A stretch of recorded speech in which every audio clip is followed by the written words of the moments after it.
Alhamdulillah. Allahumma ma asbaha bina min ni'matin aw bi ahadin min khalqika faminka wahdaka la syarika lak walakal hamdu walakal syukur.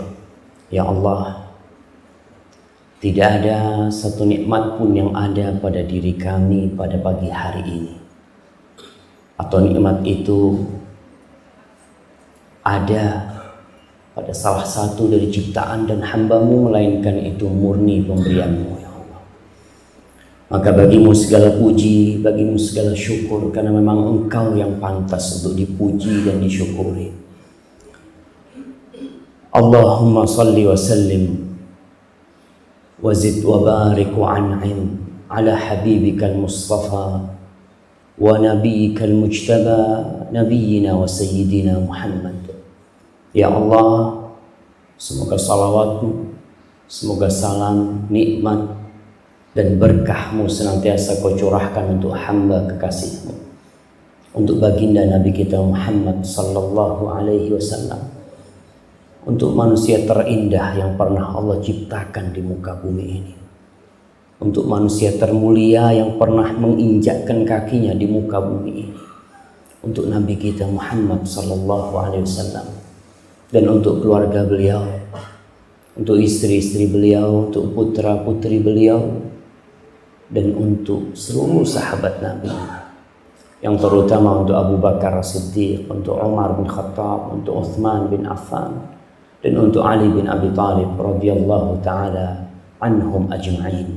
Amma ba'd.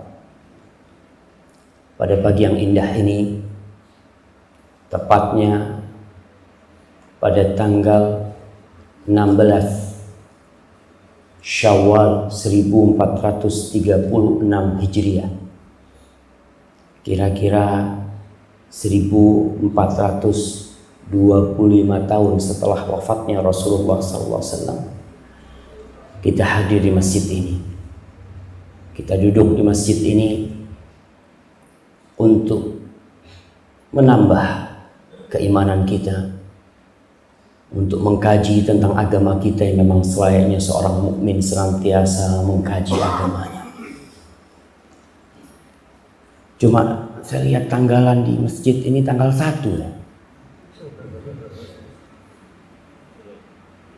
Mungkin belum ada seperti itu yang tanggalnya Hijriah, belum ada.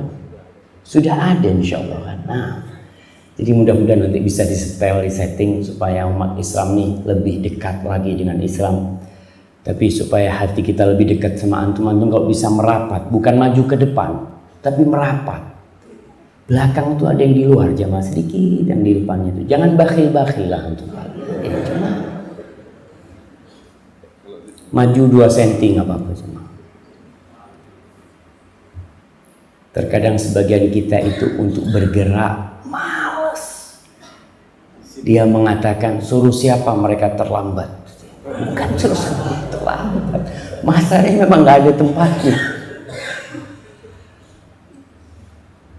Baik. Ini di sebelah sini masih kosong sebenarnya ini.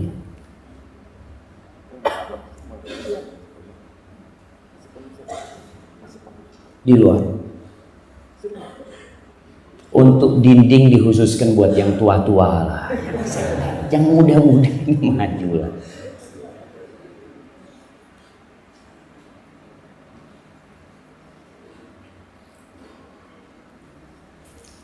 Ma'asyiral ikhwah rahimakumullah. Ada satu yang menarik di masjid ini. Namanya saya bingung. Masjid Sadar gitu. Jadi memang untuk orang-orang yang sadar beragama yang datang ke rumah Allah ini. La ikraha fid din. Qad tabayyana ar-rusydu minal ghayy. Allah Subhanahu wa taala mengatakan tidak ada pemaksaan dalam beragama. Nggak ada. Sudah nampak yang hak. Sudah nampak kebatilan, tinggal terserah kita mau kemana. Allah tidak suka dan Allah juga tidak mau hubungan dia sebagai pencipta dengan hambanya atas keterpaksaan. Nggak enak kita datang ke masjid terpaksa, ini nggak enak. Dan Allah nggak mau. Allah subhanahu wa ta'ala memberikan kebebasan kepada hamba-hamba ciptaannya. Allah mengatakan, faman sya'a falyu'min wa man sya'a falyakfur. Ente mau beriman silahkan, monggo. Yang mau kafir monggo. Nggak ada, Allah nggak butuh dengan rukuk kita, Allah nggak butuh dengan sujud kita. Tapi Allah menginginkan seorang hamba ini, tatkala dia mengabdi kepada penciptanya, didasarkan cinta, didasarkan kasih sayang. Karena itulah yang akan membuat kita datang ke rumah Allah dengan hati yang lapang. Kita siap meninggalkan tempat tidur kita dikala orang-orang sedang berselimut, dikala orang-orang sedang menikmati mimpi indahnya. Tapi seorang mukmin tatkala dikumandangkan hayya 'ala shalah, dia siap meninggalkan itu. Karena apa? Karena cinta. Dan Allah Jalla Jalaluhu Maha Pecinta. Allah Subhanahu wa ta'ala berfirman, wastaghfiru rabbakum thumma tubu ilaih inna rabbi rahimun wadud. Dan mohonlah ampun kalian kepada Rabb kalian, kemudian bertobatlah kalian kepadanya. Sesungguhnya Rabbku adalah Rahim, dia adalah Maha Pengasih, Wadud, Maha Pencintai. Subhanallah. Jadi kalau kita melihat seorang yang bekerja karena senang, kita ini kalau lihat ada seorang pegawai kerja di sebuah perusahaan, ditanya, Mas kenapa dari pagi sampai sore sampai terus bekerja? Nggak merasa lelah? Apa kata dia? Subhanallah, saya kalau di rumah nggak enak. Kenapa? Karena saya sudah cinta sama pekerjaan saya. Saya seneng sama bos saya itu, baik banget dia. Tapi kalau kita tidak mau beribadah karena cinta, dan kita tidak mau cinta sama Allah Subhanahu wa ta'ala, Allah akan hilangkan kita. Allah Subhanahu wa ta'ala berfirman, ya ayyuhalladzina amanu, wahai orang-orang yang beriman. Salah satu panggilan Allah kepada kita kembali, wahai orang-orang yang beriman. Allah mengatakan, man yartadda minkum an dini fasawfa ya'tillah biqaumin yuhibbuhum wa yuhibbuna. Barang siapa yang murtad di antara kalian, keluar dari agama Allah Subhanahu wa ta'ala, maka nggak ada apa-apa sama Allah. Allah akan datangkan nanti kaum yang lain. Allah akan datangkan manusia-manusia yang berbeda. Subhanallah. Allah kalau mau menghilangkan penduduk bumi ini, penduduk Bali ini, dalam hitungan detik habis. Itu bisa bayangkan bagaimana tatkala tsunami datang, habis semuanya. Bagaimana tatkala kapal Hercules yang baru naik, Allah jatuhkan, mati semua. Nggak ada satupun yang hidup. Allah akan datangkan kaum yang berbeda dengan kita.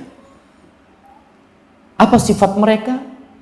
Yuhibbuhu wa yuhibbuna. Allah cinta sama mereka, dan mereka cinta kepada Allah Subhanahu wa ta'ala. Subhanallah, hubungan dia sama Allah karena cinta, karena saling mencintai.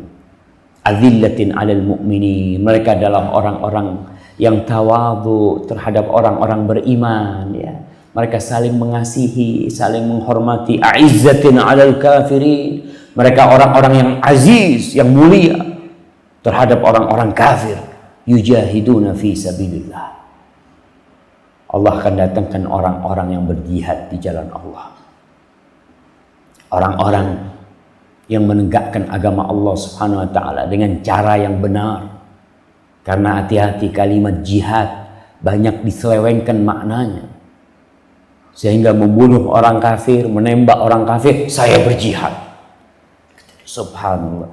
Dari kapan tuh orang kafir di Madinah tuh Nabi kumpul sama orang Yahudi bertahun-tahun, jalan mereka di depan Nabi, nggak ada Nabi ngomong tuh tembak. Ketika memang posisinya perang, ketika memang kondisinya seperti itu baru. Tapi bukan berarti ada orang kafir lewat ditembak, karena ada pemahaman seperti itu. Sampai ada teman-teman mungkin sebagian muslim yang pulang dari Afghanistan, ada yang pulang ke Yambu. ceritakan sama teman-teman di Yambo. Dia pulang dari sana dengan semangat jihadnya. Dia bosan hidup. Dia punya bos di Aramco itu non-muslim. Akhirnya satu hari ditunggu bosnya di depan pintu, ditodong pintu gerbang masuk ke perusahaannya, diikat di mobilnya, keliling dia, jihad, kata dia. Subhanallah. Pemahaman yang benar-benar harus diluruskan, dan kita harus kembali kepada para ulama dalam masalah ini, dalam semua masalah. Wala yakhafuna laumata la'im, dan seorang yang beriman yang cinta kepada Allah, dia nggak takut celaan orang yang akan mencelanya. Rasul sallallahu alaihi wasallam, saya sering dapat SMS, dapat pertanyaan, Ustaz, saya ini ketika kenal dengan Islam, ketika saya kembali kepada Allah, ketika saya berusaha untuk menjadi seorang yang mengikuti Muhammad sallallahu alaihi wasallam dalam gerak-geriknya, dalam tingkah lakunya, dalam berpakaian, dalam bergaul, subhanallah, celaan dari mana-mana, yang dikatakan aliran sesat, macam-macam, sampai di Jawa sana ada seorang ustadz khutbah Jumat mengatakan salah satu tanda aliran sesat itu, kata dia, kalau sholat pakai bahasa Madura tuh yang ceramah tuh, nabeng soko. Nabeng soko itu kalau sholat ngejar kaki dia. Jadi kalau sholat dia merapatkan softnya, ini aliran sesat, kata dia. Subhanallah, sampai seperti itu mereka. La yakhafun laumata, mau dicela mau gimana. Nabi kita sallallahu alaihi wasallam Muhammad bagaimana dikatakan majnun. Mereka mengatakan, ya ayyuhalladzi nuzzila alaihi dzikru innaka la majnun, wahai yang diturunkan kepadanya Al-Qur'an, kau tuh gila. Nabi kita alaihi salatu wassalam dikatakan sahir, penyihir, dikatakan kahin, dukun, dikatakan memeresahkan umat, dikatakan itu Rasulullah SAW. Tapi seorang mukmin, ya, dalam menegakkan kebenaran dia tetap bersama Rabbnya. Kenapa? Karena ada cinta. Yuhibbuhum wa yuhibbuna. Dzalika fadlullah yu'tihi man yasha. Wallahu wasi'un alim. Ma'asyiral ikhwah, dengan cinta yang sulit akan menjadi mudah. Dengan cinta yang berat akan menjadi ringan. Dengan cinta yang buruk akan menjadi indah. Dengan cinta yang jauh akan menjadi dekat. Saya yakin yang datang ke masjid ini bukan tetangga masjid. Bukan. Mungkin orang-orang yang jauh. Tapi kenapa dia datang ke rumah ini? Karena ada cinta mereka kepada Allah Subhanahu wa Ta'ala. Dia datang ke tempat ini. Kadang-kala ada orang yang datang pengajian dari kota yang berbeda, datang. Jauh, nggak ada jauh. Kadang-kadang 8 jam mereka jalan. Kita lihat bagaimana sahabat-sahabat Nabi yang cinta kepada ilmu.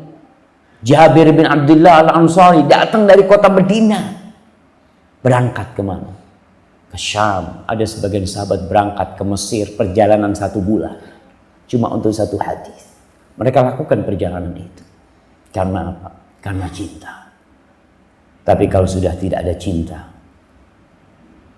bertetanggaan dengan masjid, bertetanggaan ini dekat sama masjid, nggak bakal datang.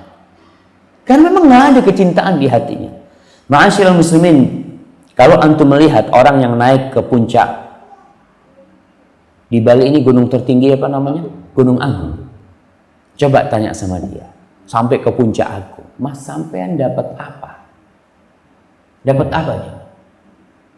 Dapat duit, dapat capek, dapat capek.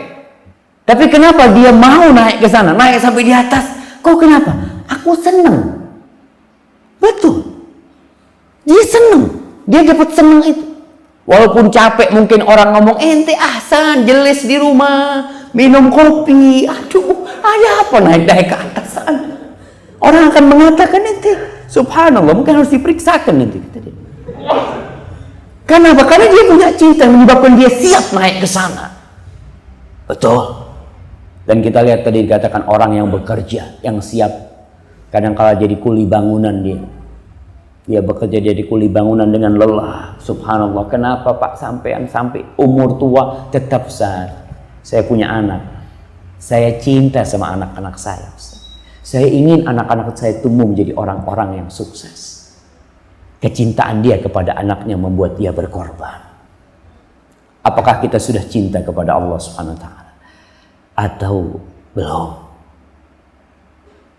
Rasul sallallahu alaihi wasallam menceritakan tentang bagaimana sebagian orang di antara kita sampai tua tidak merasakan nikmatnya jadi orang Islam. Bagaimana orang di antara kita sudah sepuh tapi tidak merasakan indahnya sebagai seorang muslim. Bahkan dia masih berat melaksanakan sholat, masih berat bersedekah, masih berat berbuat kebajikan. Beliau sallallahu alaihi wasallam dalam hadis yang diriwayatkan Imam Bukhari dan Muslim, beliau mengatakan thalathun man kunna fihi wajada bihinna halawatal iman. Ada 3 hal yang kalau 3 hal ini berkumpul di diri seorang hamba, maka dia akan merasakan manisnya keimanan. Enak jadi orang Islam. Enggak berat. Puasa, orang-orang sebagian merasakan puasa adalah beban buat dia. Beban yang begitu beratnya ketika melihat sudah sudah iso mangan siang ini. Melihat yang dia rasakan berat, hitungannya dihitung hari, bahkan dihitung jam sama dia. Dilihat berapa jam lagi waktu berbuka, berat dia beribadah. Karena di situ dia memang belum merasakan nikmatnya jadi orang Islam. Kalau kita lihat sebagian salafus saleh, Mu'adz bin Jabal ketika dia mau meninggal dunia, dia mengatakan, ya Allah, kau tahu bahwasanya yang aku cintai dari dunia ini adalah panjangnya musim panas untuk berpuasa. Wa dhama'ul hawajir, kata dia. Ketika musim panas dia berpuasa, dia merasakan nikmat. Kalau musim dingin puasa biasa, kata dia. Tapi dia bisa merasakan tatkala dia berpuasa demi Sang Pencipta. Dia merasakan haus, tapi demi siapa? Demi Sang Pencipta. Karena mereka adalah orang-orang yang mengumpulkan 3 hal ini. Yang pertama, ayyakunallah wa rasuluhu ahabba ilaihi mimma siwahuma. Dia menjadikan Allah dan Rasulnya lebih dia cintai dari selain keduanya. Dia mencintai Allah lebih dari segala-galanya. Dia mencintai Allah lebih dari rumahnya, lebih dari negerinya, lebih dari kerabatnya, lebih dari anak istrinya.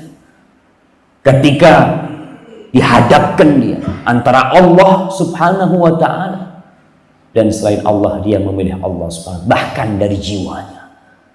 Kita lihat bagaimana Bilal bin Rabah tatkala disiksa di panas mentari kota Mekah, di padang pasir, di bebatuan yang panas, dikeluarkan, bahkan seakan-akan dia orang yang gila, dipaksa untuk keluar dari Islam dengan iming-iming dia tidak akan disiksa, dipaksa untuk menyebutkan Tuhan-Tuhan orang-orang kafir. Apa kata Bilal? Ahad, ahadun ahad. Allah itu esa. Nggak bakal aku minta kepada orang-orang itu, kepada Tuhan-Tuhan itu. Allah itu esa. Kita lihat bagaimana pengorbanan Sumayyah, bagaimana pengorbanan Ammar bin Yasir dan bapaknya Yasir, bagaimana ibunda Ammar, Sumayyah, tatkala ditusuk kemaluannya sampai mati. Demi apa? Demi la ilaha illallah. Dia nggak merasakan itu, jemaah. Karena apa? Karena cinta kepada Allah Subhanahu wa ta'ala membuat dia lupa dengan segala-galanya. Bahkan jiwanya murah buat Allah Subhanahu wa ta'ala. Loyalitas seorang mukmin harus kepada penciptanya lebih dari segala-galanya. Dan kepada Rasul SAW. Kita lihat bagaimana pengorbanan para sahabat. Bagaimana Abu Dujana, bagaimana Abu Qatadah. Abu Qatadah itu ketika mencabut gelang-gelang besi yang menancap di pipi Rasul SAW, dia cabut dengan giginya. Karena kalau dengan tangan dia takut akan menyakiti Rasul SAW, dia cabut dengan gigi. Gigi dia rompal 1, dia cabut lagi, rompal 2 gigi dia. Tapi subhanallah, kenapa dia melakukan itu? Karena cinta dia kepada Rasul SAW. Subhanallah, Khubayb bin Adi tatkala di kota Mekah, dia hendak dipenggal kepalanya. Dia dihadapkan kepada orang-orang kafir yang akan melihat dia dipenggal kepalanya. Ditanya oleh pemuka-pemuka Quraisy, Apa kata orang-orang Quraisy? Atuhibbu anna Muhammadan makanak hadha sallallahu alaihi wa ala alihi wasallam. Khubayb, kau mau nggak Muhammad menggantikan kau di sini sebagai tempatmu, Muhammad yang dipenggal? Apa kata dia? Ma waditu anni fi baiti. Aku nggak mau, aku di rumahku nih, bukan di sini nih, aku di rumahku. Wa Muhammadun yushaku bisyauka. Dan Muhammad SAW terkena duri. Aku nggak mau, aku di rumahku, dan Rasulullah SAW terkena duri kakinya Sallallahu Alaihi Wasallam. Begitulah para sahabat Nabi mencintai Rasulullah SAW, sehingga dia merasakan nikmatnya menjadi seorang muslim. Apapun yang diminta oleh Rasulullah SAW. Kita lihat bagaimana Abu Bakar Siddiq, kecintaan dia kepada Rasulullah SAW ketika hijrah. Di tengah jalan, Rasul sallallahu alaihi wasallam istirahat di bawah batu besar yang ada naungan di situ. Lalu ada pengembala kambing yang juga mau bernaung, berteduh dengan batu itu. Rasul SAW tidur. Ditanya oleh Abu Bakar, ada susu di kambingmu? Ada. Boleh, kata dia. Fadhal kalau dia mau, kata dia. Akhirnya diperah oleh Abu Bakar Siddiq, ditaruh di wadah dari batu. Kemudian dia bawa dalam kondisi Abu Bakar haus dan tahu Rasul sallallahu alaihi wasallam juga sedang haus. Kemudian dibawa itu susu. Ternyata Rasul SAW bangun, diberikan oleh Abu Bakar kepada Rasul SAW. Apa kata Abu Bakar Siddiq? Fasyariban nabiyyu sallallahu alaihi wasallam. Maka Rasul SAW minum susu itu hatta tawahitu au hatta raditu, sampai aku yang kenyang, kata Abu Bakar Siddiq. Kenapa Abu Bakar yang kenyang sedangkan yang minum adalah Rasulullah SAW, bukan Abu Bakar Siddiq? Karena Abu Bakar memberikan itu karena cintanya kepada Rasul SAW. Kita lihat bagaimana seorang ibunda yang dia siap tidak tidur malam menggendong bayinya, dia gendong terus, matanya merah, capek dia menggendong. Tapi ketika itu bayi tidur, sang ibu merasakan nikmat yang begitu besarnya. Kenapa? Karena cinta dia kepada anak. Sudahkah kita mendahulukan Allah dan Rasulnya atas segala-galanya? Mungkin belum, karena kita belum cinta kepada Allah dan Rasulnya. Kita lebih cinta kepada orang yang menghadiahkan kepada kita emas-emasan. Kita lebih mencintai orang yang memberikan rumah untuk kita, memberikan mobil untuk kita, memberikan pekerjaan untuk kita. Kalau ada orang yang memberikan cincin kepada kita, memberikan jam kepada kita, yang mungkin cincin itu mahal, jam itu jutaan, puluhan juta, kita akan senantiasa mengingat dia. Tapi kita lupa dengan yang memberikan tangan sehingga bisa bergerak tangan kita. Kadangkala kita jarang mengingat Allah. Ma'asyiral muslimin. Yang kedua, yang Rasulullah SAW sebutkan agar seorang mukmin merasakan nikmatnya jadi orang beriman. Wa yuhibbal mar'a la yuhibbuhu illa lillah. Dan dia tidak mencintai orang lain kecuali karena Allah Subhanahu wa taala. Kesukaan dia dengan temannya, dengan ikhwan itu bukan karena manfaat dari orang itu kepada dia. Bukan karena maslahat yang dia dapatkan dari orang itu, bukan. Tapi karena orang ini dicintai Allah Subhanahu wa taala, dia mencintai.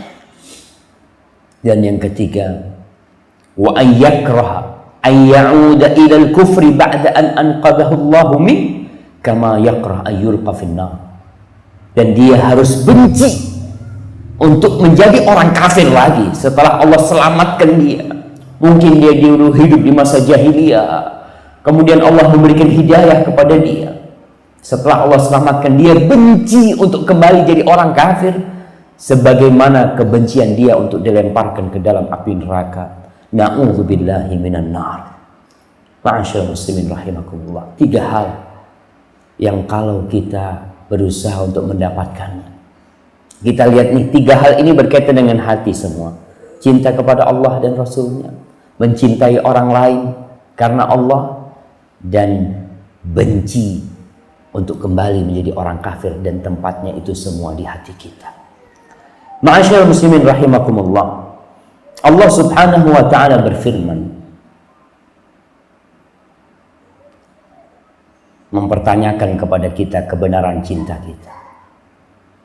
Allah mengatakan, "Qul in kana aba'ukum wa abna'ukum wa ikhwanukum wa azwajukum wa ashiratukum wa amwalun iqtaraftumuha wa tijaratun takhshawna kasadaha wa masakinu tardawnaha ahabba ilaykum minallah wa rasulihi wa jihadin fi sabilihi fatarabbasu hatta ya'tiyallahu bi amrih wallahu la yahdil qaumal fasiqin." Katakan Muhammad kepada orang-orang itu, dan hari ini saya sampaikan kepada orang-orang yang beriman juga. Andai kata orang tua kalian, saudara-saudara kalian, istri-istri kalian, pasangan-pasangan kalian, suku kalian, harta yang kalian kumpulkan, perdagangan yang kalian takut akan rugi, rumah yang kalian bangun, itu lebih kalian cintai daripada Allah dan Rasulnya, dan daripada jihad di jalan Allah, maka tunggu, kalian tunggu sanksi dari Allah Subhanahu wa ta'ala. Allah tidak akan memberikan hidayah kepada orang-orang fasik. Allah Subhanahu wa ta'ala akan menguji kebenaran cinta kita. Karena ngomong cinta gampang, hanya 5 huruf yang semua orang bisa mengatakan. Tapi bagaimana Allah menguji Nabi Ibrahim? Allah mengatakan jalla jalaluhu, wa idzibtala Ibrahim rabbuhu bikalimatin fa'atammahun. Allah menguji Ibrahim dengan satu hal yang subhanallah sangat dahsyat sekali. Kecintaan dia kepada orang tuanya. Bertahun-tahun Nabi Ibrahim nggak punya anak. Sampai dikatakan lebih 70 tahun ya, lebih 80 tahun, hampir 100 tahun ya nggak punya anak. Akhirnya dia punya anak yang bernama Ismail. Bagaimana orang punya anak tunggal yang ditunggu puluhan tahun, maka kecintaan dia tidak bisa dibayangin. Bagaimana kegembiraan Ibrahim dengan putranya Ismail. Apa yang terjadi? Allah Jalla Jalaluh menyuruh Ibrahim berpisah dengan putra tercintanya. Allah memerintahkan kepada Nabi Ibrahim untuk meletakkan istrinya Hajar dan Ismail di kota Mekah. Nabi Ibrahim di mana? Mungkin sebelumnya di Irak, kelak akan ada di Palestina. Sebuah perjalanan yang jauh sekali, ditinggalkan di sana. Nabi Ibrahim subhanallah, betapa sedihnya anaknya yang masih dalam susuan harus dia tinggalkan. Yang ditunggu-tunggu, baru berapa bulan suruh berpisah dengan anaknya. Nabi Ibrahim lakukan, ditinggal tuh di sana. Selesai, nggak bisa melihat anaknya kecuali jarang-jarang beliau menengok anaknya. Datang menengok putranya Ismail. Ismail sudah gede, sudah remaja, sudah ngerti. Datang ke sana, Allah perintahkan kepada Ibrahim alaihissalam untuk menyembelih Ismail. Allahu Akbar. Nih baru ketemu disuruh sembelih anak. Nabi Ibrahim mengatakan, "Ya bunayya inni ara fil manami anni adbahu fanzur madza tara." Wahai ananda, aku melihat dalam mimpiku aku menyembelihmu. Bagaimana menurutmu? Ya abati fa'al ma tu'mar satajiduni insyaallah minas sabirin. Dia tahu nih abahnya lagi diuji nih. Kata Nabi Ismail, sudah abahku, kalau itu perintah Allah lakukan. Insyaallah kau akan mendapatkan aku termasuk orang-orang yang sabar. Subhanallah, disembelih Ismail, disembelih. Bukan sekedar apa ya, niat ya, bukan, dibawa Ismail. Bawa pisau Nabi Ismail mau nyembelih putra. Subhanallah, dilakukan hal itu. Begitulah Allah menguji seorang hamba yang mengatakan cinta kepada Allah Subhanahu wa ta'ala. Kita pun akan diuji. Diuji di harta kita, di keluarga kita, di semuanya. Dan akan tampak siapa di antara kita yang benar-benar cinta kepada Allah dan atau dia hanya main-main dalam kecintaannya. Kalau dapat nikmat cinta, dapat bala inqalaba ala aqibai. Dia lari dari Allah Subhanahu wa taala. Ma'asyiral muslimin rahimakumullah, tanda seorang yang cinta kepada Allah, dia akan taat dan patuh kepada perintah Allah. Apapun perintahnya. Perintah itu bertentangan dengan jiwanya, bertentangan dengan keinginannya. Kalau ini perintah Allah, dia akan lakukan. Kita melihat seorang yang menjadi tentara, kepada siapa dia memberikan loyalitasnya? Kepada komandannya. Dipanggil oleh komandannya, fulan, namanya Joko umpamanya. Joko, siap dan datang dia. Joko, kata dia, kau mandikan tuh mobil. Umpamanya, kau bersihkan ini halaman, kata dia. Apa dia akan bertanya, dan sunnah apa wajib? Nggak bakal dia tanya sunnah atau wajib. Perintahnya laksanakan. Dan seperti itu seorang mukmin. Allah menyebutkan bagaimana sifat orang yang beriman kepada Allah. Amanar rasulu bima unzila ilaihi min rabbih wal mu'minun kullun amana billah wa malaikatihi wa kutubihi wa rusulihi la nufarriqu baina ahadin min rusulihi wa qalu sami'na wa ata'na ghufranak rabbana wa ilaikal masir. Kami dengar dan kami taat. Siap. Ghufranak ya Allah. Kalau nggak mampu minta maaf. Kalau nggak bisa sempurna yang kami lakukan, minta maaf ya Allah, ampuni kami ya Allah. Kepadamu kami akan kembali. Nanti akan ada perhitungan dengan Allah Subhanahu wa taala dengan segala yang kita lakukan. Sebagian ulama mengatakan sebuah syair ya yang biasa diucapkan, ta'sil ilaha wa anta taz'umu hubbahu. Kau bermaksiat kepada Allah dan engkau mengklaim bahwasanya engkau cinta kepada Allah Subhanahu wa taala. Ini satu hal yang nggak bisa itu terjadi. Seorang yang saling mencintai, suami istri ini, ketika istrinya ngomong, bang, aku kepingin soto lah bang, kata dia. Tolong abang belikan, kata dia. Apa kata suaminya? Apa yang kau pinta, apa aku tinggal berikan istriku. Subhanallah. Karena dia cinta, apapun, kemana dia akan lakukan. Karena memang orang yang cinta itu dia akan taat kepada kekasihnya, apapun yang diminta. Bagaimana tatkala yang meminta kepada kita adalah Allah Subhanahu wa taala. Allah minta kita keluarkan harta. Umpamanya ini sedekah. Allah suruh kita sedekah. Dan sifat orang-orang yang beriman, wa mimma razaqnahum yunfiqun. Dan dari apa yang kami rezekikan kepada mereka, mereka berinfak. Ingat nih, setiap yang kita keluarkan itu bukan harta kita. Itu adalah pemberian Allah Subhanahu wa taala kepada kita. Allah suruh, laksanakan. Suruh berangkat haji, suruh sholat, suruh apa, laksanakan. Karena itu perintah Allah Subhanahu wa taala dan itu tanda kecintaan seorang hamba kepada yang dia cintai. Kemudian orang yang mencintai kekasihnya, dia akan senantiasa menyebut kekasihnya. Dia akan senantiasa berzikir, berulang-ulang nama kekasihnya dia sebut. Karena dia cinta. Di mana di pasar dia sebut kekasihnya, kemana aja. Naik motornya, dia akan sebut Allah Subhanahu wa taala. Subhanallah, ya Allah, ini mobil motor nih pemberianmu ya Allah. Masuk rumahnya dia akan mengatakan bismillah, ya Allah, nih aku bisa masuk rumah nih karena engkau ya Allah. Dia pakai baju, dia akan ingat dengan yang memberikan baju itu, bismillah ya Allah, ini karena engkau ya Allah. Subhanallah. Dia makan, dia akan mengatakan bismillah. Semua gerak-gerik dia akan bersama asma Allah Subhanahu wa taala. Karena dia cinta dengan kekasihnya. Ma'asyiral muslimin rahimakumullah.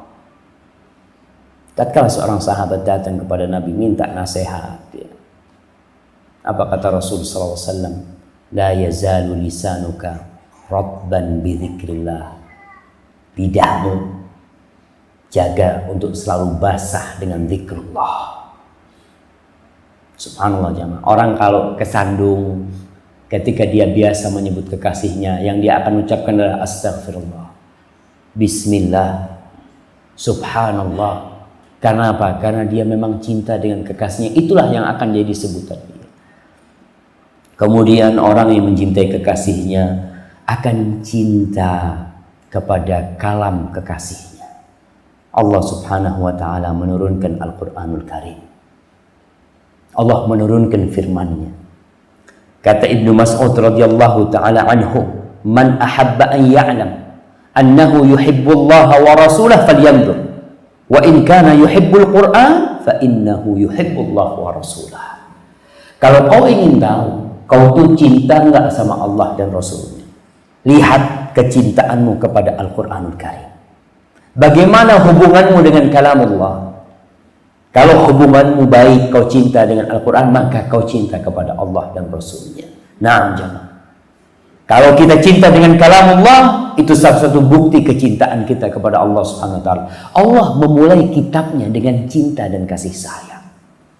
Allah memulai Al-Quran dengan Bismillahirrahmanirrahim. Supaya kita tahu bahwa dari awal sampai akhir isinya Al-Quran ini rahmat. Isinya Al-Quran ini adalah cinta dan kasih sayang Allah kepada hambanya. Allah mulai dengan Ar-Rahman. Allah itu maha pengasih. Allah itu maha penyayang. Subhanallah. Tapi bagaimana kita dengan Al-Quranul Karim? Kadangkala cuma Ramadan kita membaca Al-Quranul Karim. Maka usahakan. Jangan pernah kita memejamkan mata kita kecuali kita membaca Al-Quran Karim. Kalau bisa 1 juz, alhamdulillah. Nggak bisa 1 juz, 1 lembar, alhamdulillah. Nggak bisa 1 lembar, 1 ayat. Dalam artian tidak ada hari yang terlewatkan kecuali di situ kita membaca Al-Quran Karim. Baca Al-Quran Karim. Dan kalau kita lihat as-salafus saleh, bagaimana kecintaan mereka kepada Al-Quran Karim, subhanallah. Orang tua di rumah harus tunjukkan kepada anak-anaknya dia itu membaca Al-Quranul Karim. Jangan baca Qurannya di luar. Karena kesian anak kita tuh. Ketika anak kita tidak pernah melihat bapaknya baca Al-Quran, maka bagaimana akan tumbuh kecintaan dia kepada Al-Quranul Karim? Mungkin bapaknya baca Quran tuh, baca kok. Tapi bapaknya nggak pernah baca Al-Quranul Karim. Baca di rumah, di ruang tamu, sambil minum kopi, sambil apa. Nggak harus kita baca Quran tuh dalam kondisi di atas sejadah ya. Sambil santai pun di depan rumah kita ya. Mau sarapan, nunggu sarapan, baca Al-Quranul Karim. Alhamdulillah sekarang dimudahkan. Subhanallah ya. Allah mengatakan walaqad yassarnal Qur'ana lidzikr fahal min muddakir. Sesungguhnya kami sudah memudahkan Al-Quran itu untuk diingat. Adakah di antara kalian yang mau mengingatnya? Usahakan tiap tahun hafalan Quran kita tambah. Masa umur 55 tahun hafalan Qurannya tetap qul huwallahu ahad, qul a'udzu bil falaq, qul a'udzu bin nas. Tapi kalau fulus gaji selalu ingin tambah. Padahal derajat kita nanti di surga sesuai dengan banyaknya hafalan Al-Quran kita. Akan dikatakan kepada sahibul Quran, iqra warattil warqa kama kunta turattil fid dunya fa inna manzilataka 'inda akhiri ayatin taqra'uha atau kama qala Rasul sallallahu alaihi wasallam. Akan dikatakan kepada orang yang membaca, yang hafal Quran ini, baca, tartilkanlah dan naiklah derajat. Tuh, akan naik derajatnya dengan banyaknya hafalan Quran. Derajatmu akan berhenti di akhir ayat yang kau baca. Tapi kalau umpamanya cuma 3 surat, ya sudah. Cuma sampai berapa derajat ya. Alhamdulillah, apalagi orang-orang yang sudah tua. Jangan dikatakan Ustaz, orang sudah tua susah hafalannya. Susah dia menghafal. Subhanallah, Quran beda. Allah mengatakan walaqad yassarna. Kami sudah memudahkan. Di Madinah ada orang baru mulai menghafal Al-Quran umur 60 tahun. Umur 63 hafal Al-Quranul Karim. Subhanallah. Kenapa? Niat. Allah mudahkan. Tinggal mau tidak kita membaca Al-Quranul Karim. Ma'asyiral muslimin rahimakumullah. Kata Utsman bin Affan radhiyallahu taala anhu, "Lau tahurat qulubukum ma syabi'tum min kalami rabbikum atau ma syabi'at min kalami rabbikum." Kalau hati kalian bersih, suci, kalian tidak akan pernah puas membaca Al-Quranul Karim. Subhanallah. Rahmat, nur, huda, petunjuk dari Allah, kita baca terus. Jangan koran yang dibaca. Kadang-kala kita nih, awal yang kita baca adalah WA, BBM, Facebook, SMS. Awal hari yang kita baca itu. Lupa kalau yang seharusnya menjadi awal bacaan kita adalah kalam Allah tabaraka wa ta'ala. Kemudian orang yang cinta kepada Allah akan rindu untuk datang ke rumah Allah Subhanahu wa ta'ala. Rindu nih. Bagi yang laki-laki akan rindu di sini nih, rumah Allah yang di sini. Juga ada rumah Allah yang ada di Mekah di sana. Dia akan menabung, dia punya duit 100.000 dia taruh. Terus kenapa kau kumpulkan duit itu? Untuk bangun rumah, untuk beli mobil? Enggak. Aku kangen sama Mekah. Aku kepingin bisa tawaf di rumah Allah Subhanahu wa ta'ala. Karena cinta yang membuat dia menabung terus, dia akan rindu untuk datang ke sana. Sudahkah kita rindu untuk datang ke rumah Allah? Atau kita malah merindukan yang lainnya? Kita merindukan untuk datang ke Singapura, datang kemana. Tapi di antara kita kadang-kala ada yang tidak merindukan rumah Allah Subhanahu wa ta'ala. Kemudian orang yang cinta kepada Allah akan ridha dengan takdir Allah Subhanahu wa ta'ala. Karena dia tahu ini terjadi karena Allah. Ya sudah. Kalau itu karena Allah, aku akan ridha. Ketika dia terjadi umpamanya motor dia hilang di antara ratusan motor yang diparkir nih, umpamanya antum keluar dari masjid motornya hilang, antum harus berpikir, kenapa di antara ratusan motor ini punya anak yang hilang? Subhanallah ya Allah. Allah Subhanahu wa ta'ala kata Rasulullah SAW, idza ahabballahu 'abdan ibtalah. Allah kalau cinta sama hambanya, Allah akan kasih balak orang itu. Subhanallah ya Allah. Mudah-mudahan ini balak tanda kecintaanmu kepadaku ya Allah. Dia akan kembali kepada Allah Subhanahu wa ta'ala. Apapun yang terjadi, dia akan ridha bahwa itu terjadi karena izin Allah Subhanahu wa ta'ala, dan dia tidak akan mengatakan lau anni fa'altu kadza kana kadza wa kadza. Andai kata enggak ada dalam kamus hidup dia. Ini sudah terjadi. Dia akan mengatakan qadarullah wa ma syaa fa'al. Ya Allah. Maka kita lihat ketika orang kena musibah, dia akan mengatakan ini takdir Allah dan Allah bebas berbuat apa saja. Karena semua milik Allah. Ketika ada musibah, ketika saudara kita meninggal, ketika orang tua kita meninggal, apa yang diucapkan seorang muslim? Inna, bukan innahu, bukan. Dia tidak mengatakan dia milik Allah, bukan. Dia mengatakan inna, kami nih, kita nih semua inna lillah, semuanya milik Allah. Kok dia milik Allah, kita pun milik Allah Subhanahu wa ta'ala. Inna lillah wa inna ilaihi raji'un. Maka orang yang seperti ini, ulaika alaihim salawatu min rabbihim wa rahmah wa ulaika humul muhtadun. Mereka adalah orang-orang yang akan mendapatkan salawat dari Allah. Allah bersalawat kepada dia, kepada orang yang ridha dengan takdir Allah Subhanahu wa ta'ala. Antum masih ingat dengan hadis seorang anak yang dicabut nyawanya? Ketika Allah menanyakan kepada malaikat-malaikatnya, qabattum walada 'abdi, kalian cabut nyawa hamba, anak hambaku? Nah, kata malaikat. Qabattum samrata fuadi, kalian cabut nyawa buah hatinya yang dia cintai, kalian cabut? Nah, iya ya Allah. Lalu Allah bertanya, wa huwa a'lam bima qala. Madza qala 'abdi? Apa yang dikatakan hambaku? Allah tahu dengan apa yang dikatakan hamba. Tapi Allah ingin menunjukkan kemuliaan hambanya ini. Apa yang dikatakan hambaku? Apa kata malaikat-malaikat Allah? Hamidaka wastarja.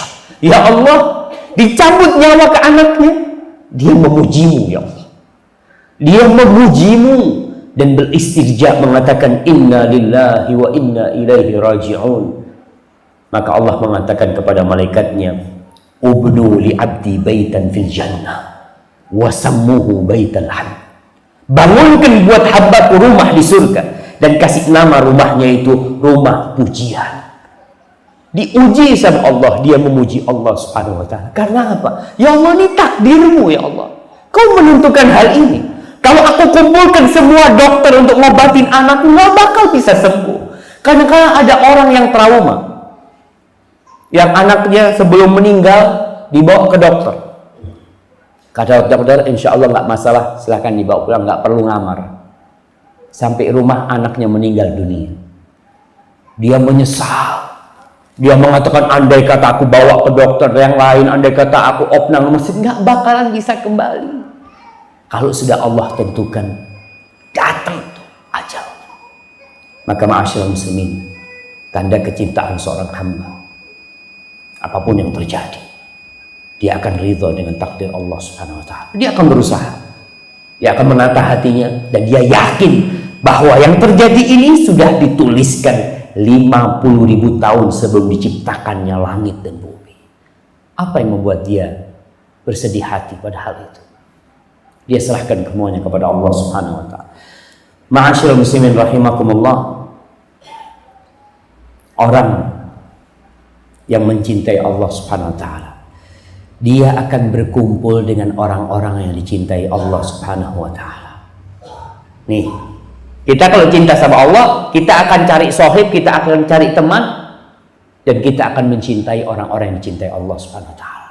Allah itu kalau cinta sama hambanya, nada Jibril, Allah akan memanggil Jibril. Dipanggil Jibril, ya Jibril, inni uhibbu fulan.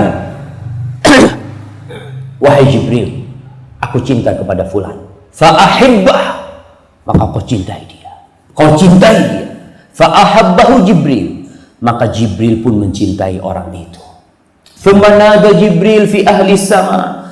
Kemudian Jibril akan menyeru kepada penghuni-penghuni langit, mengatakan kepada mereka, innallaha ahabba fulanan fa'ahibbuh. Allah cinta kepada fulan, kalian semua harus cinta sama dia. Fa'ahabbahu ahlus sama, maka semua penghuni langit mencintai orang itu. Thumma wudi'a lahul qabul fil ard. Kemudian orang ini diterima di muka bumi ini. Maka kita kalau cinta kepada Allah, kita harus cinta kepada orang-orang soleh. Kita harus berteman dengan mereka. Nggak boleh kita benci dengan orang soleh yang kita tahu nih orang subhanallah, ini orang hamba Allah nih, datang ke masjid, dia berusaha melaksanakan sunnah Rasul SAW, dia berusaha untuk berdakwah, menjalankan sunnah di rumahnya. Kenapa sebagian orang benci? Karena memang dia belum cinta kepada Allah. Dan Rasulullah SAW meriwayatkan dari Allah Subhanahu wa ta'ala, di mana Allah mengatakan, man adali waliyan faqad adantuhu bil haq. Barang siapa yang membenci kekasihku, maka kata Allah, aku mengumumkan perang dengan dia. Allah mengumumkan perang kepada orang-orang yang membenci aulia Allah, membenci wali-wali Allah. Maka kita harus tahu siapa yang harus kita cintai dan siapa yang harus kita benci. Siapa wali Allah? Jangan sampai kita salah meletakkan cinta kita, memberikan cinta kita kepada orang yang seharusnya kita benci. Kata Allah Subhanahu wa ta'ala, wa ma taqarraba ilayya 'abdi bi syai'in ahabba ilayya mimma aftaradtu 'alaihi. Tidak ada satu hal yang aku suka hambaku untuk mendekatkan dirinya kepadaku lebih dari yang aku wajibkan kepada dia. Jadi kalau ingin menjadi waliullah, yang wajib dilaksanakan. Karena ada pendapat di masyarakat kita, waliullah itu yang meninggalkan kewajiban. Kalau orang nggak sholat, wah, nih waliullah. Ada bahasanya helak atau majdzub. Ini orang-orang waliullah ini udah nggak sholat, nggak bisa. Waliullah itu kata Allah Subhanahu wa ta'ala, dia adalah orang-orang yang melaksanakan kewajiban. Kemudian, wa ma yazalu 'abdi yataqarrabu ilayya bin nawafil hatta uhibbah. Hambaku ini terus mendekatkan diriku dengan yang sunnah-sunnah. Soalnya kalau yang wajib semua sama. Salat 5 waktu semua sama. Salat, puasa Ramadan semua sama. Tingkatannya sama. Kalau bicara kewajiban, semua tingkatan orang sama. Dari sisi pelaksanaannya, walaupun mungkin esensinya beda-beda di sana, tapi pelaksanaannya sama. Wajib salat 5 waktu. Tapi ada hambaku yang ingin terus mendekatkan dirinya kepada aku dengan yang sunnah-sunnah. Salatnya ditambah qobliyah, ditambah ba'diyah, ada duha, ada sholat malam. Kemudian puasanya bukan hanya puasa Ramadan, dia tambah dengan puasa sunnah. Qobliyah, yaitu bulan Sya'ban dia puasa, kemudian ada Ba'diyah Ramadan, mungkin di bulan Syawal dia terus puasa. Hatta uhibbah, sampai aku cinta sama dia. Jadi kalau ingin dicintai Allah, maka setelah yang fardu kita laksanakan yang sunnah-sunnah. Karena tadi dikatakan, kalau ada orang ya anak tokoh masyarakat, ya anaknya kiai, gak sholat, gak apa, dikatakan majdzub. Apa namanya?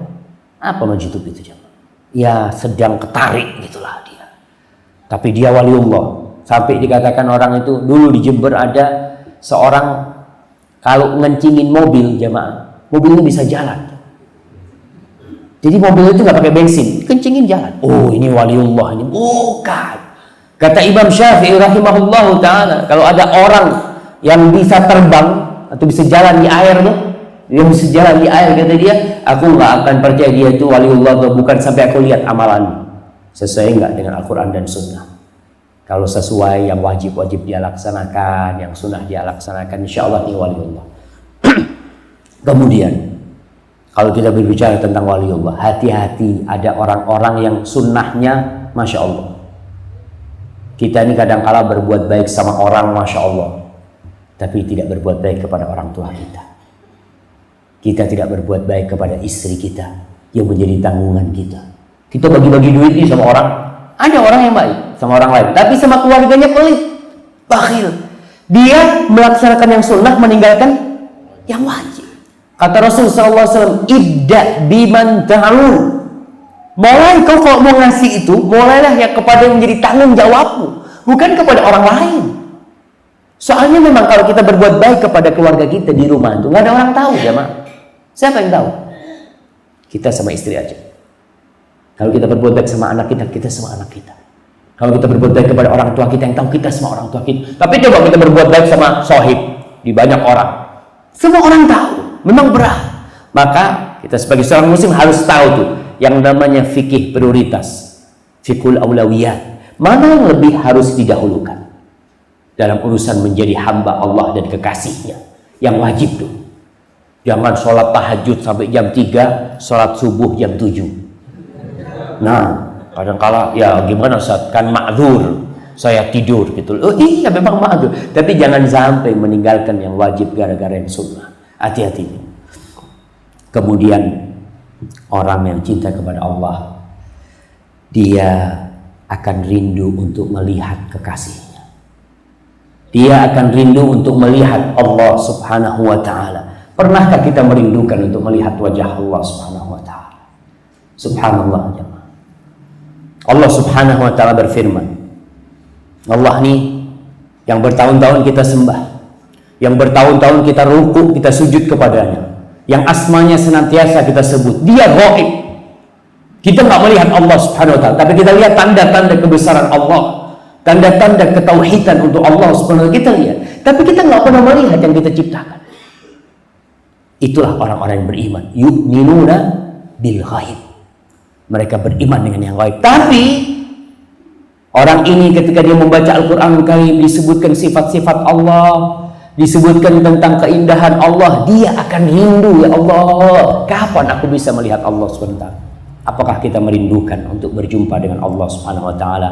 Allah Subhanahu wa ta'ala berfirman, lilladzina ahsanul husna wa ziyadah wala yarhaqu wujuhahum qatarun wala dhillah ulaika ashabul jannah hum fiha khalidun. Di surat Yunus ayat 26 Allah mengatakan, bagi orang-orang yang berbuat ihsan, yang berbuat amal kebajikan, maka bagi mereka adalah surga, pahala yang baik, wa ziyadah, dan tambahan. Apa tambahan itu? Melihat wajah Allah Subhanahu wa ta'ala. Rasul sallallahu alaihi wasallam mengatakan dalam hadis riwayat Muslim, idza dakhala ahlul jannah al jannah, apabila penghuni surga sudah masuk surga, qal yaqulullah tabaraka wa ta'ala, ini penghuni surga sudah masuk surga semuanya, yang di neraka sudah masuk neraka semuanya. Allah berkata kepada penghuni surga, hal turiduna au turiduna syai'an azidukum, apakah kalian mau tambahan dari aku?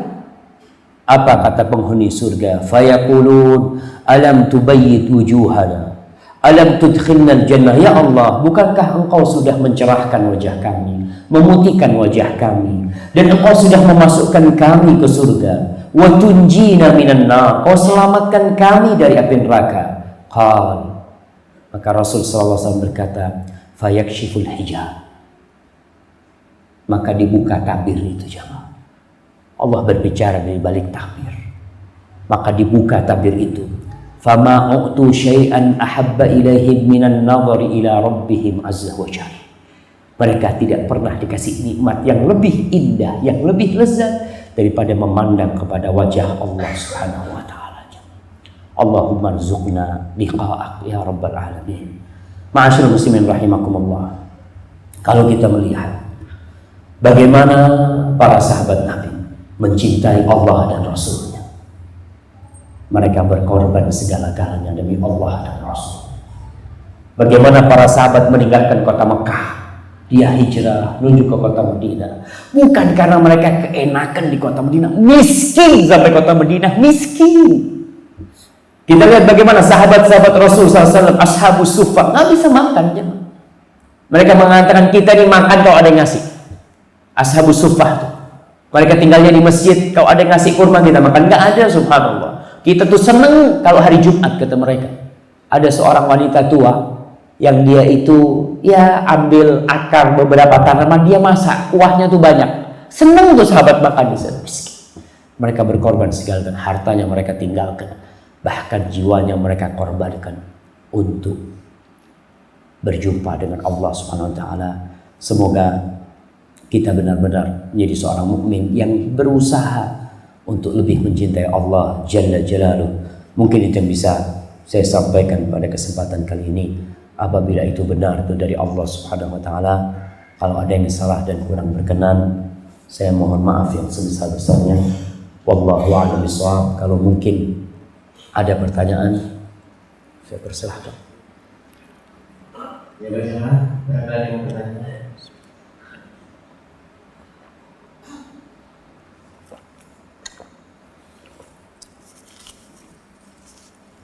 Saya suka sama pertanyaan lewat kertas, jemaah. Kenapa? Kalau nggak bisa jawab enak, ini ditaruh gitu kan. Tapi kalau langsung kan Ustaznya nggak bisa jawab, gimana nih gitu kan? Jadi nggak enak gitu kan. Tapi tetap kalau nggak bisa jawab ya ngomong wallahu alam, gimana lagi memang nggak bisa jawab. Kadang-kala kita ini menyuruh Ustadz itu tahu segala-galanya, nggak mungkin. Kita ini bukan ulama nih, kita ini baru penuntut ilmu. Ya kalau Ustadz kayak Ustadz Fauzi, ahlan wa sahlan. Kalau anak afwan kan. Nah, barakallahu fikum. Bagaimana hukum berbuka dengan rokok? Wah, keren.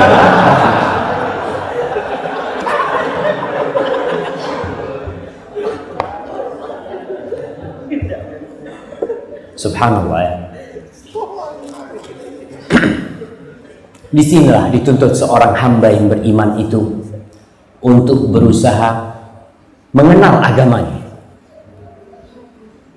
Kalau kita lihat selama bulan puasa, di bulan puasa itu ada penyucian jiwa hamba dan penyucian jasmani dia juga. Kalau kita lihat Rasul SAW berbuka dengan apa? Beliau alaihissalatu wassalam mengatakan, idza afthara ahadukum falyuftir ala tamarat. Kalau kalian berbuka, hendaklah berbuka kurma. Ini perintah dari Rasulullah SAW, perintah. Ketika itu perintah, memang kalau kita bicara, Ustaz, hukumnya kan sunnah, Ustaz. Iya, kalau kita bicara itu naam lah. Tapi nggak perlu tanya itu. Alhamdulillah, kurma banyak dijual. Ketika kita buka kurma, tamarat. Kalau nggak ada kurma, Nabi berbuka apa? Air. Nggak ada kurma, jangan rokok. Air. Setelah makan kurma dan minum air, kemana Rasulullah SAW? Makan yang lainnya, makan roti, makan apa? Enggak, kemana? Ke masjid. Subhanallah. Kita bisa rasakan, kata seorang muslim ambil kurma, dia gigit tuh kurma. Ya Allah, Nabimu makan kurma juga, ya Allah. Dia rasakan bagaimana dia mengikuti. Aku nggak suka sama kurma sebenarnya. Nggak suka, banyak orang nggak suka sama kurma. Dia lebih suka sama es campur, sama apa mungkin. Tapi ketika dia makan kurma, kenapa dia makan kurma? karena Nabi mau makan kurma. Ya Allah, aku juga mau makan kurma walaupun aku nggak suka, tapi lama-lama akan suka. Sahabat Nabi sebagian, kalau nggak salah Ibnu Abbas, Ibnu Umar, dia dapat hadis kalau Nabi itu suka sama korok. Korok itu labu kuning. Jadi Nabi kalau disuguhkan sama sahabatnya korok itu sisa-sisanya itu sampai bersih gitu kan jamaah. Ketika sahabat ini tahu Nabi suka korok, dia benar nggak suka, tapi karena tahu Nabi suka, dia jadi suka. Tadilah ketika kita memulai dengan cinta, semuanya akan kita cintai. Apapun yang disukai oleh kekasih kita, kita akan suka. Jadi kalau berbuka dengan rokok, masa kita berbuka dengan sesuatu yang dibenci oleh Allah Subhanahu wa Ta'ala? Awal kita memulai dari pagi tadi kita nggak perlu puasa, terus sampai matahari terbenam. Dan ketika kita berbuka karena Allah nyuruh kita berbuka, ya Allah, kau suruh aku berbuka, aku makan. Maka mulailah dengan kurma, jangan sama rokok, apalagi rokok. Pemerintah kita mengharamkan rokok apa tidak? Mengharamkan rokok. Antum melihat tulisan-tulisan, rokok membunuhmu. Boleh orang bunuh diri di pemerintah kita? Boleh nggak orang bunuh diri? Nggak boleh, haram secara hukum pemerintah ya. Kemudian di tulisan rokok apa? Rokok membunuhmu. Berarti orang bunuh diri? Ya, nggak boleh lah jamaah. Cuma masih malu-malu gitu kan jamaah. Subhanallah. Tapi ke depan saya melihat insya Allah usaha untuk menghilangkan rokok ini sangat besar sekali. Karena orang-orang kafir, kita bicara orang kafir, itu sudah memerangi rokok mati-matian. Kita lihat umpamanya di airport ya, itu orang-orang perokok itu dikumpulkan di ruang kaca kecil gitu ya. Kalau banyak, subhanallah. Saya punya teman perokok, dia masuk ke sana, kata dia, kita nggak perlu rokokan, sudah taruh sudah. Ini asapnya Marlboro, asapnya semuanya ada semua, kata dia. Di ruang ini, kata dia. Subhanallah. Memang dia benar-benar dikumpulkan di sana tuh orang-orang yang subhanallah jamaah.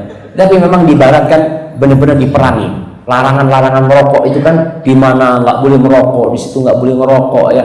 Tapi namanya perokok kadang-kala memang karena sudah candu ya. Saya doalah mudah-mudahan yang merokok bisa berusaha untuk berhenti merokok. Kemudian kalau kita lihat perokok ini banyak yang tidak niat berhenti, tidak niat, tapi kepingin berhenti. Saya kepingin berhenti, tapi tidak niat. Kalau ente niat berhenti, yang pertama apa?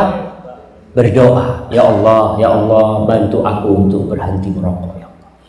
Ketika dia berdoa, Allah mengatakan ud'uni astajib lakum. Minta sama aku akan kabulkan. Tapi nggak pernah minta sama Allah SWT. Dan kemarin saya dapat nasihat dari seorang jamaah, kalau mau berhenti merokok, kata dia, jangan ngurangi merokok, jangan, tapi berhenti. Soalnya kalau ngurangin hari ini 1 pak, besok 3 pak. Ya karena biasanya 4 pak, dia tiap hari, kalau saya ngurangin lah 1 hari cukup 1 batang, 2 batang, besoknya kembali lagi dia. Berusaha jamaah. Tiap kertas saya baca 1 pertanyaannya jamaah ya. Soalnya yang lainnya nanti nggak kebaca.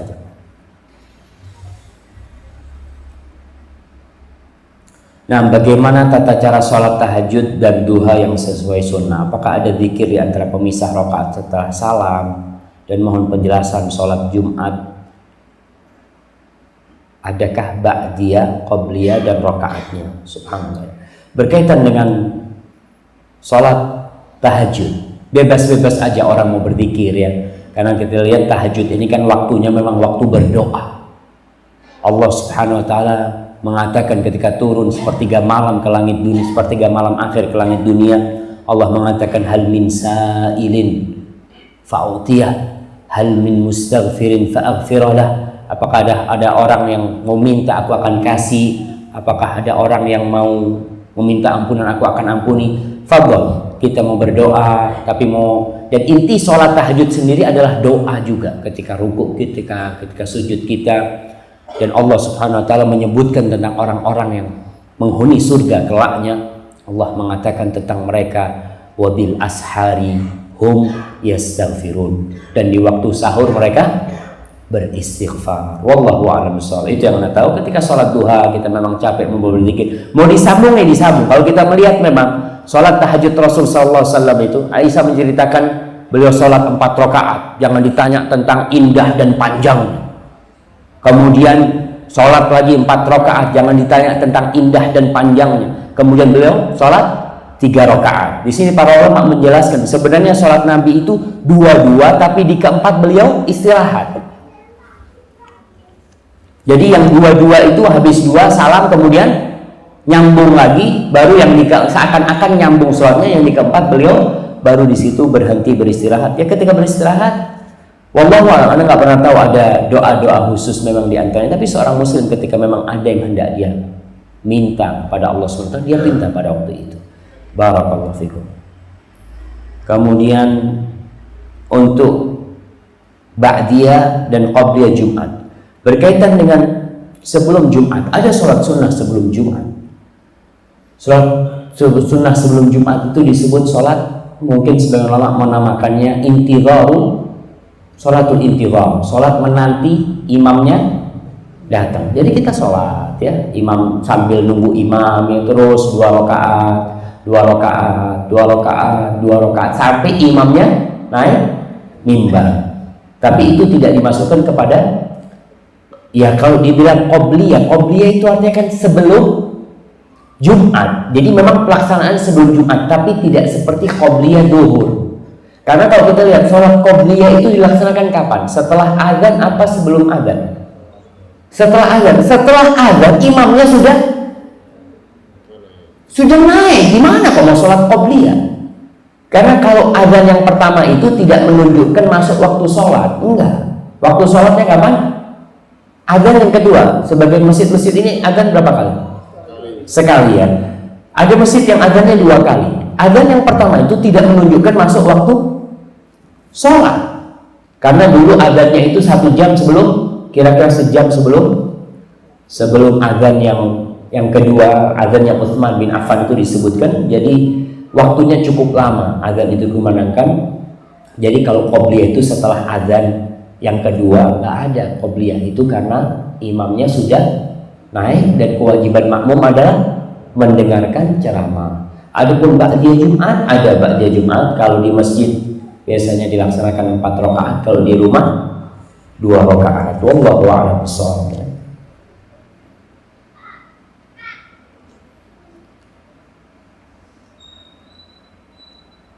Ustaz, bagaimana menyikapi saudara seiman yang kita cintai? Kita cinta kepadanya karena Allah, namun sebaliknya dia malah menghujat, menyingkirkan kita karena beda memahami ilmu agama. Doakan. Allah Subhanahu wa taala mengatakan idfa' billati hiya ahsan. Idfa' billati hiya ahsan. Balaslah dengan yang lebih baik. Jadi kalau membalas orang yang mungkin menghujat kita, mencela kita, ada orang-orang mungkin yang nggak mau salam sama kita, ya sudah, kita dia mengucapkan salam karena Allah Subhanahu wa taala. Kita berbuat baik kepada dia karena Allah Subhanahu wa taala. Tadi karena kita cinta kepada Allah. Perkara dia menghujat kita, nggak ada urusan kita. Karena aku cinta sama kau karena Allah Subhanahu wa taala. Dan orang yang seperti ini perlu dikasihani. Maka dikatakan oleh Syekhul Islam, Ahlus Sunnah itu arhamul khalqi bil khalq. Ahlus Sunnah adalah orang-orang yang paling penyayang kepada orang lain, paling penyayang kepada ciptaan Allah yang lainnya. Kita sayang sama dia karena dia nggak ngerti, dan jangan lupa mendoakan dia. Sebut nama dia dalam doa-doa kita. Ya Allah fulan, ya Allah fulan, bukakan pintu hatinya. Kesian ya Allah. Dia juga mungkin punya niat baik tapi salah jalan. Ya kita doakan dia. Mudah-mudahan Allah memberikan hidayah kepada dia. Jadi kalau orang berbuat buruk kepada kita, balaslah dengan yang lebih baik kepada dia. Insya Allah Allah akan membuka hatinya. Pertanyaan, tanggal 1 Syawal sering disebut juga dengan Idul Fitr. Betul, memang Idul Fitr. Mohon penjelasan dari Ustaz, apa sesungguhnya makna dari Idul Fitr? Ya, kalau Idul Fitr secara bahasa, Id itu sesuatu yang berulang-ulang. Id karena dia kembali lagi ya, maka disebut Id. Rasulullah SAW mengatakan la taj'alu qabri idan. Jangan jadikan kuburanku ini jadi id, yang terus kalian akhirnya menjadikan itu tempat yang seperti lebaran terus ke sana orang itu. Rasulullah SAW melarang hal itu. Kalau Idul Fitr, fitr itu artinya Rasulullah SAW mengatakan al-fitru yauma yuftirun nas. Al-fitr yang disebut fitr itu adalah hari ketika orang-orang berbuka. Jadi kalau dikatakan Idul Fitr adalah kembali berbuka, bukan kembali kepada fitrah. Ya wallahu alam ya, saya sampai saat ini kok belum nemu gitu ya penjelasan para ulama. Ya mudah-mudahan nanti kalau ada yang mendapatkan bisa menjelaskan kepada saya. Cuma kadang-kala gitu orang mengatakan, Ustaz, kalau Idul Fitri itu artinya kembali berbuka, apa keistimewaannya? Tapi kalau kembali fitri kan keren itu, Ustaz. Kembali kepada kesucian gitu kan. Malah kebalikannya, kalau Idul Fitr itu lebih keren daripada yang artinya kembali berbuka daripada kembali suci. Disitulah keistimewaan seorang mukmin. Ketika lebaran, kenapa kau makan? Ya, karena Allah membolehkan aku makan.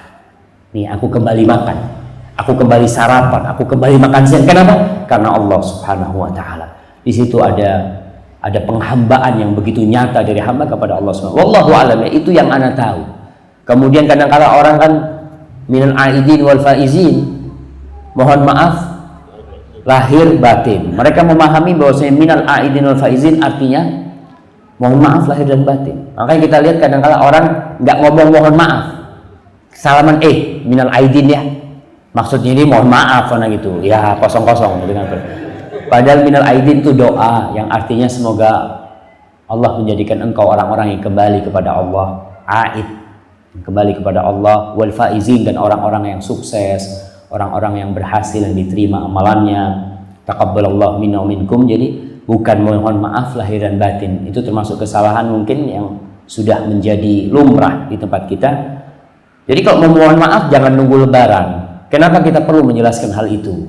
Karena banyak orang yang akhirnya memahami kalau mau mohon maaf itu nunggu lebaran. Padahal punya salah nih sama sohibnya, tiap hari ketemu, sholat tarawih tiap hari kumpul. Tahu dia punya sohib, nanti anak lebaran mau minta maaf sama fulan. Padahal tiap hari kumpul. Karena dia tahu tuh nanti tuh waktunya mohon maaf ya. Maka itu yang mungkin perlu diluruskan. Wallahu a'lam. Itu yang ana tahu. Tapi kalau mungkin ada yang tahu dari itu ya, wallahu a'lam. Untuk menyambung silaturahim, cukupkah dengan mengucapkan salam dan bersalaman jabat tangan saja karena Allah Subhanahu wa taala? Barakallahu fiik. Ingat, silaturahim itu bukan berkunjung dan bukan mengucapkan salam. Silaturahim itu ya ini, silaturahmi itu bahasa Indonesia. Artinya silaturahmi apa? Berkunjung. Kalau bahasa Indonesia, kita bicara bahasa Indonesia, saya mau bersilaturahmi ke rumahnya bapak, oh iya tafadhol gitu kan, maksudnya dia saya mau berkunjung gitu loh. Tapi dalam bahasa Arab silaturahmi artinya bukan berkunjung. Silaturahim sebenarnya silah dari dua kata. Silah itu artinya menyambung. Wasala yasilu silatan, itu artinya menyambung. Ar-rahim artinya rahim ibu. Jadi menyambung yang ada hubungan persaudaraan kerabat. Sebagian ulama mengatakan yang disebut rahim itu siapa sih? Laul arham itu siapa? Sebagian mengatakan mahram, yang mahram sama kita itu rahim kita. Sebagian mengatakan rahim itu adalah yang dapat warisan, itu rahim kita. Dua pendapat ini sebenarnya lemah. Karena ada yang bukan mahram kita, tapi itu dia kerabat kita. Contohnya siapa? Sepupu kita, anak paman kita. Itu bukan mahram kita. Tapi dia itu kerabat dekat sama kita. Cuma pemisahnya cuma bapak aja. Dan dia juga nggak mendapatkan warisan dari kita. Maka itu termasuk rahim sebenarnya. Jadi para ulama mengatakan yang disebut rahim adalah dzawil qurba, kerabat kita. Sebagian mengatakan sampai bapak nomor 4. Jadi makanya kenapa Rasul SAW mengatakan ta'allamu min ansabikum ma tasilu bihi arhamakum, kalian pelajari nasab kalian yang dengannya kalian bisa menyambung rahim kalian. Karena yang namanya silaturahim ini yang ada hubungan kerabat. Jadi kalau ke rumah sohib kita itu tidak silaturahim. Kalau kita ngasih teman kita duit itu tidak termasuk silaturahim. Kita berkunjung ke rumah teman kita sakit, kita kasih bantuan, itu tidak termasuk silaturahim. Itu termasuk berkunjung karena Allah Subhanahu wa taala. Maka disebut ziarah. Bahasa yang benarnya ziarah. Cuma karena ziarah untuk kuburan, orang akhirnya pakainya silaturahim. Tapi perlu diluruskan. Jadi yang namanya silaturahim itu berbuat baik kepada kerabat kita. Pertanyaannya, apakah cukup dengan salaman? Cukup dengan ya berjabatan tangan? Nggak cukup. Tergantung kondisi kita. Orang yang kaya raya bisa bersilaturahim dengan hartanya. Dia punya keponakan nggak mampu, dia kasih. Rasul sallallahu alaihi wasallam mengatakan sedekah kepada kerabat itu bernilai shadaqatun wasilah. Sedekah dan silaturahim. Nilainya silah. Jadi kita kalau ngasih keponakan kita bernilai silaturahim. Paman kita nggak mampu sakit, kita kasih silaturahim. Jadi ingat, silaturahim bukan berkunjung saja kerabat-kerabat kita ya. Tapi kita kalau memang yang jauh beda, mungkin dia nggak bisa datang, bayi pun dia telepon, dia salam, gimana keponakan, kabarnya, gimana paman, mungkin anaknya baru lulus sekolah, kita ucapkan selamat, mungkin dia menikahkan anaknya, kita kirim paket hadiah, kita nggak bisa datang, itu masuk silaturahim, bukan berkunjung makna silaturahim. Mungkin itu yang perlu diluruskan. Wallahu a'lam bishawab ya. Masya Allah. Mohon penjelasan, wajibkah makmum membaca Al-Fatihah pada saat sholat jahriyah, subuh, maghrib, isya? Ini bisa 1 jam kita menjelaskan. Ada khilaf di antara para ulama dalam masalah itu. Yang mau baca, monggo. Yang nggak mau baca karena berpendapat bacaan imam cukup buat bacaan dia, ya monggo. Bismillah. Kalau saya ditanya, panjang nih. Hadza wallahu a'lam bishawab. Insyaallah kita lanjutkan lagi pada kajian yang akan datang. Sekali lagi, mungkin masalah ini bisa jelaskan sama Ustaz Fauzi nanti di kajian-kajian yang akan diadakan. Subhana rabbika rabbil izzati amma yasifun wa salamun alal mursalin walhamdulillahi rabbil alamin. Assalamualaikum warahmatullahi wabarakatuh.